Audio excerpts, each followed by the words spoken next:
Good afternoon, everyone.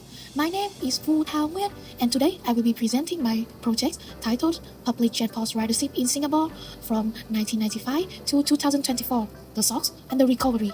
This project explores how Singapore's public transport system evolved over the past 3 decades, how ridership grew, how it was disrupted during the COVID-19 pandemic, and how it recovered afterward. The datasets I used come from the Land Transport Authority, covering from 1995 to 2024 across 3 transport modes: buses, MRT, and LRT. The units of measurement is pupil trips per day. I divided the timeline into 3 key periods. The first one is the pre-COVID, which is from 2010 to 2019, when ridership was steadily increasing. Second one is the COVID period, which is from 2020 to 2022, when restrictions sharply reduced mobility. And the last one is recovery phase, which is from 2023 to 2024, when ridership began to rebound. Several analytical transformations were applied in my project. First one is annual totals were summed across almost to observe overall growth. CAGR, or compound annual growth rate, were calculated for the 2010s.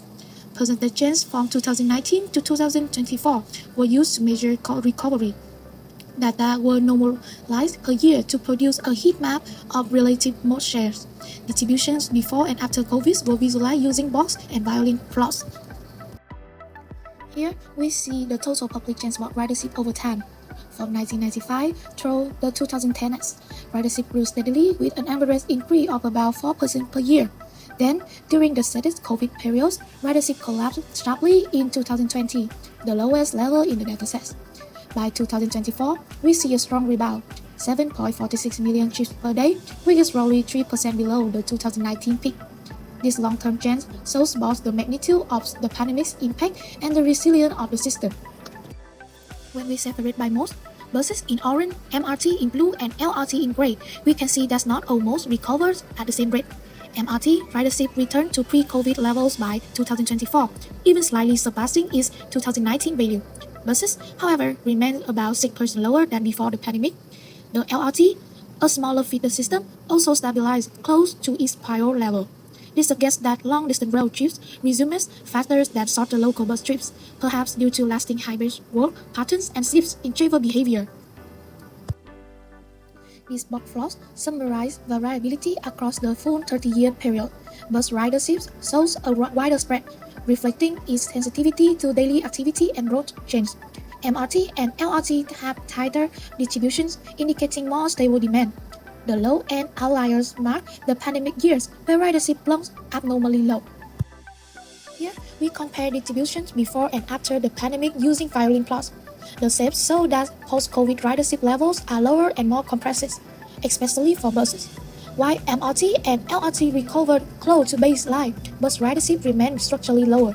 I choose not to cluster this slide with statistical numbers. The visual alone communicates that change is both visible and meaningful.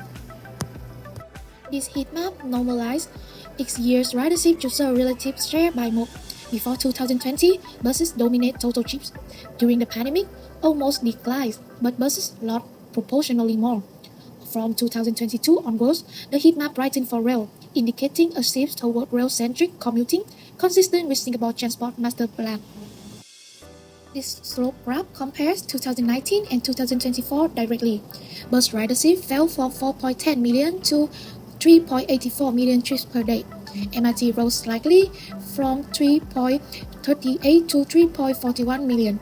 LRT held steady around 0.21 million. The pattern is clear, is the system had nearly recovered, but with rail carrying more weight in the model mix. Finally, the chart says 2019 as the baseline index. Both MRT and LRT lines crossed back above 100 by 2024, while the bus line remains below. This confirms that the rail network has fully rebounded, while bus ridership is still catching up. To conclude, Singapore's public transport system demonstrates resilience and adaptability. After decades of steady expansions, it faced an unprecedented shock in 2020 but rebounded strongly by 2024. However, the recovery had been uneven. Buses have yet to regain pre-COVID levels, signaling persistent change in commuting habits. The key takeaway is that clear and consistent data visualization can reveal structural shifts that simple tables might look. Thank you for your listening.